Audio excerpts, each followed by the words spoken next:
The 805 Focus is brought to you in part by Nonprofit Connect. Nonprofit Connect provides superior leadership tools and resources so nonprofit leaders and board members can make valuable decisions to move their organization forward to a sustainable and vibrant future. More information on services online at nonprofitconnect.org.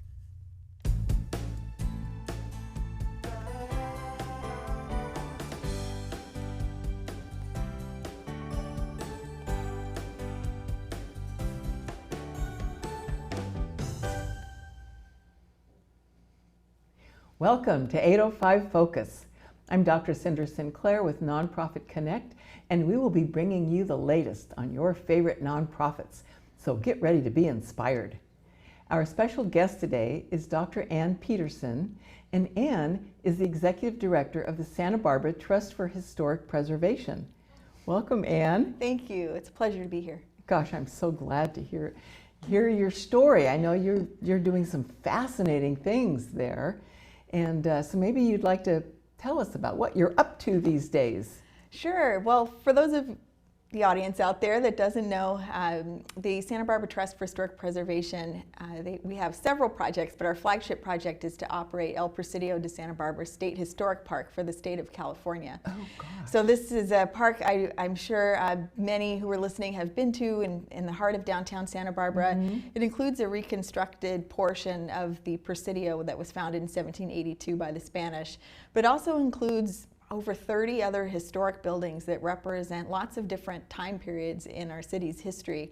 And we have a really diverse collection of operations that are going on down there. We have a museum function, we have a research center, we have public education programs, we do archaeology, and then we also have all these small local business tenants that are in all of these other historic buildings that help contribute to the vibrancy of the neighborhood. So we think of ourselves as stewards of the Presidio neighborhood, both past and present.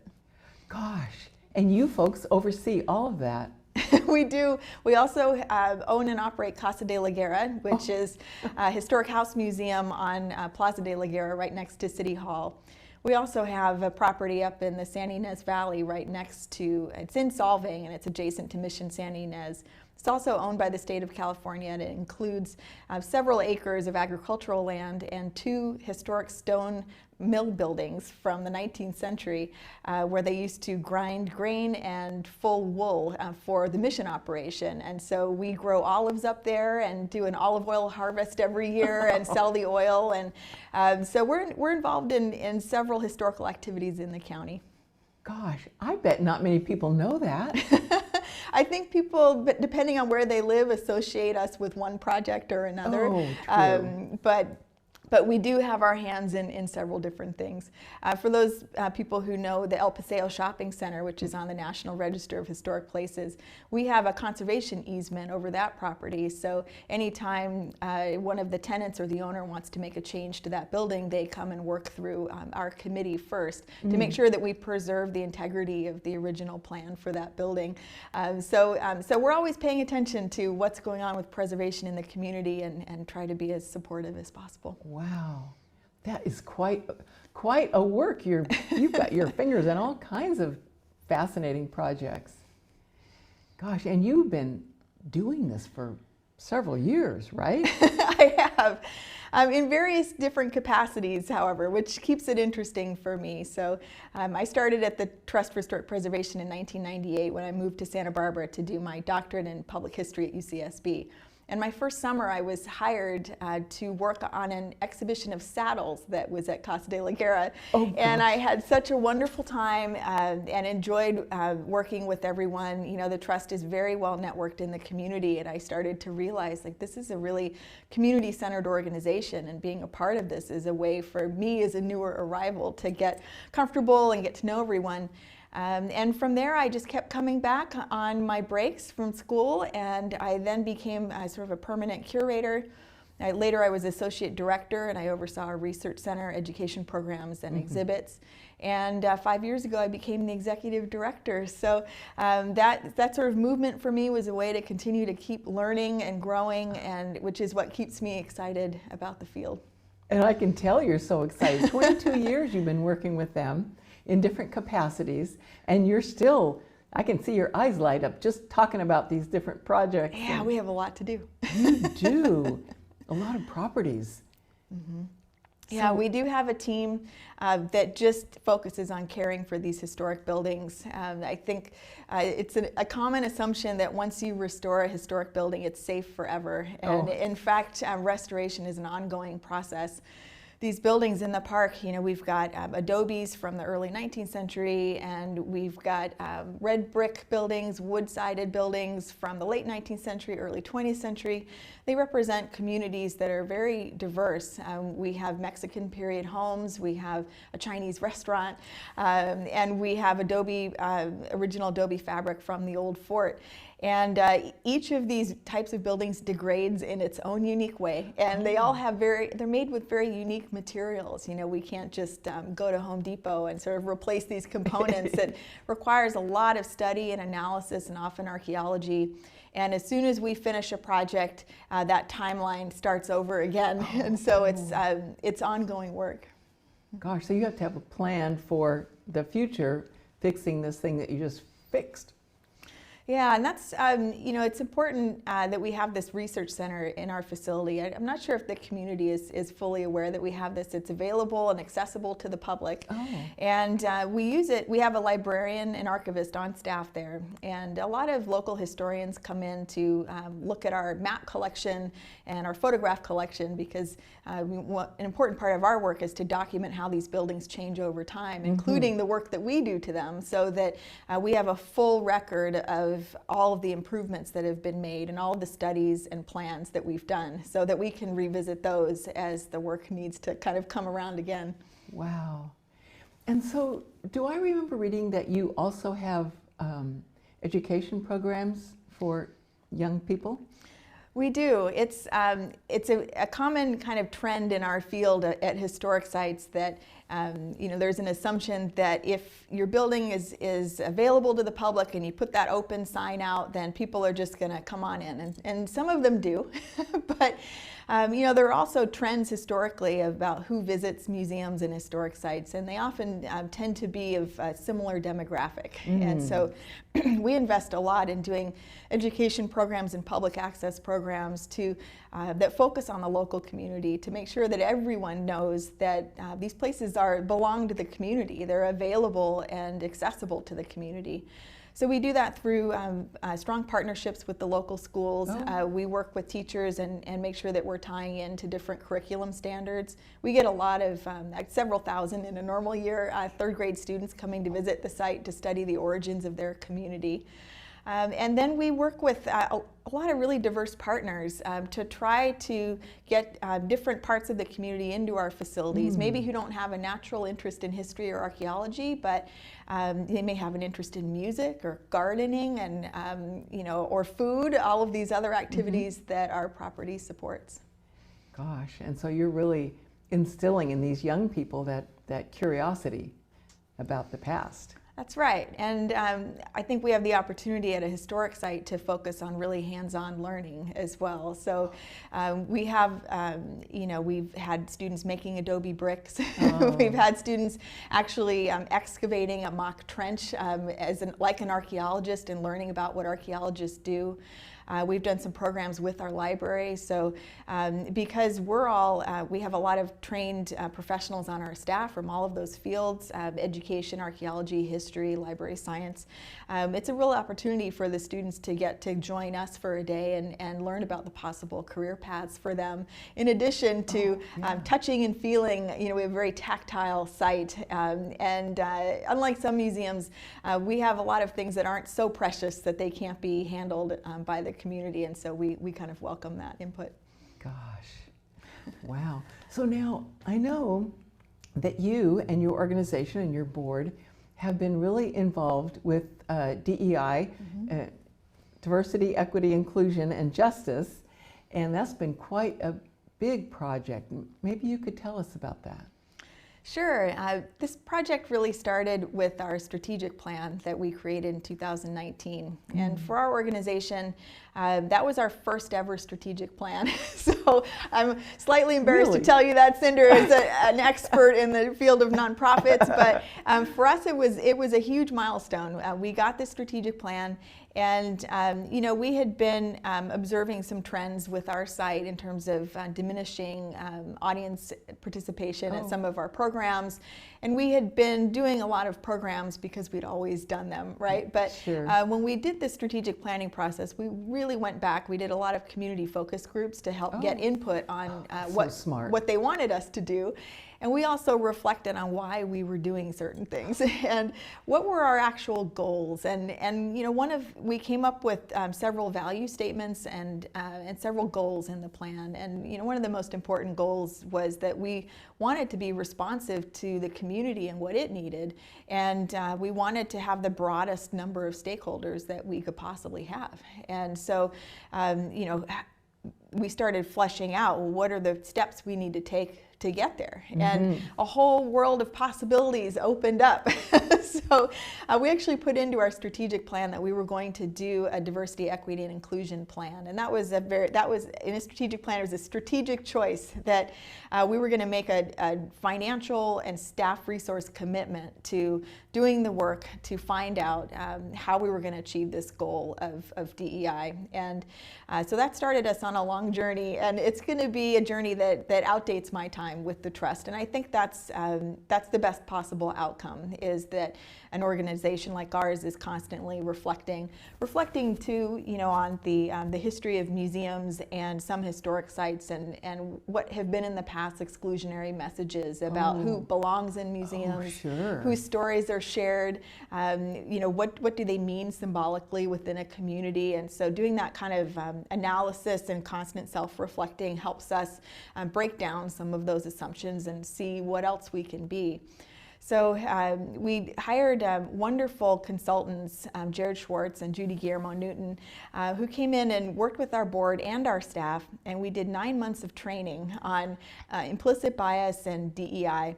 And this was a big commitment for our board to be coming in for extra workshops, and our staff as well.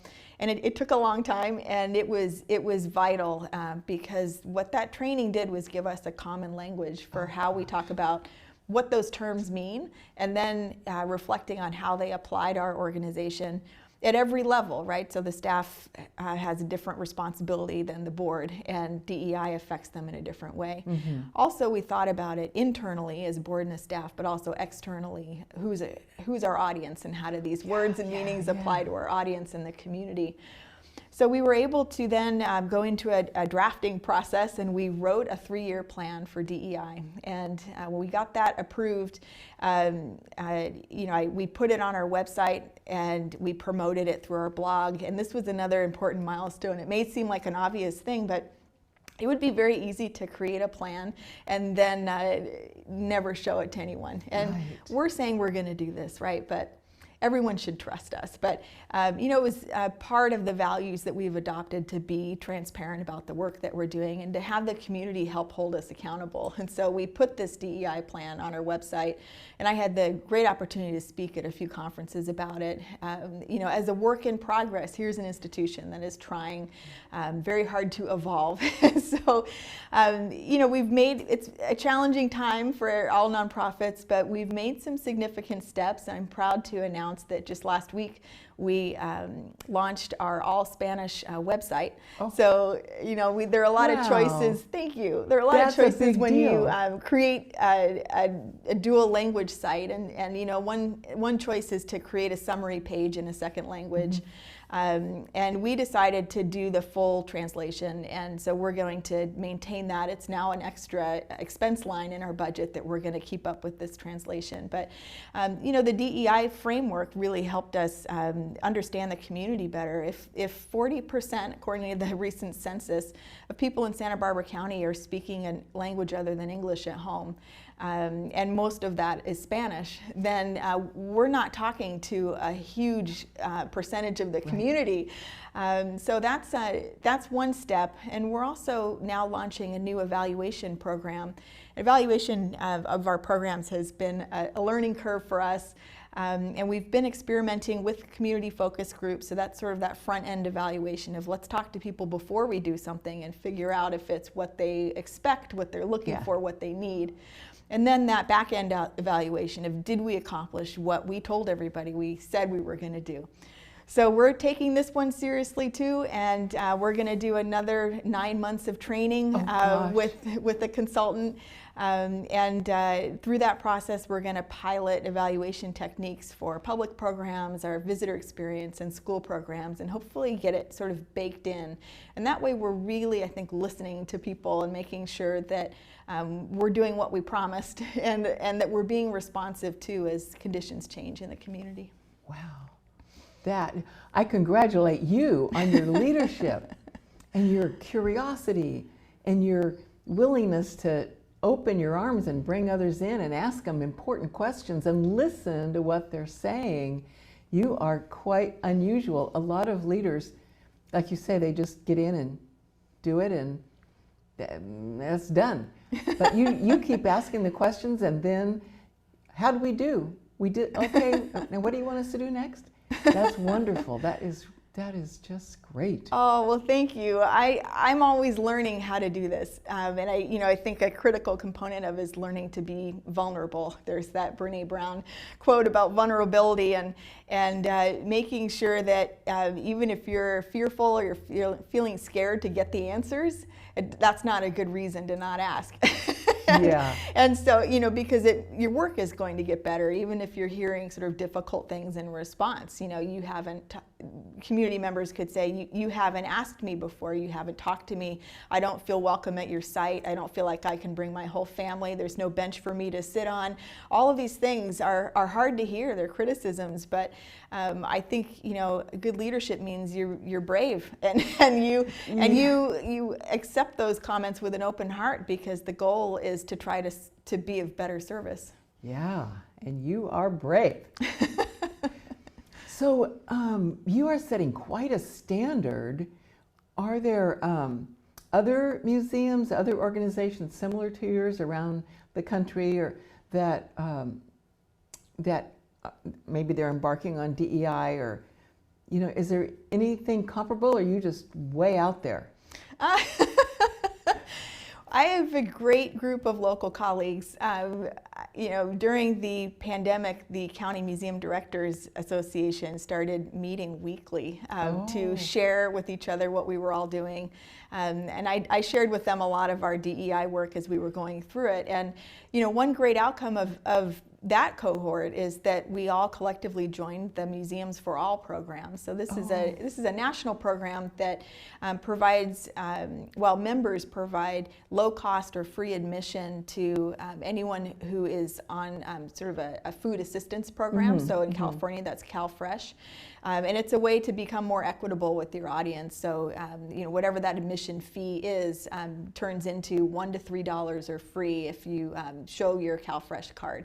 And I'm really proud of our local museum directors group for doing that together, because it showed that they were also embracing those values of equity and access to culture and the arts.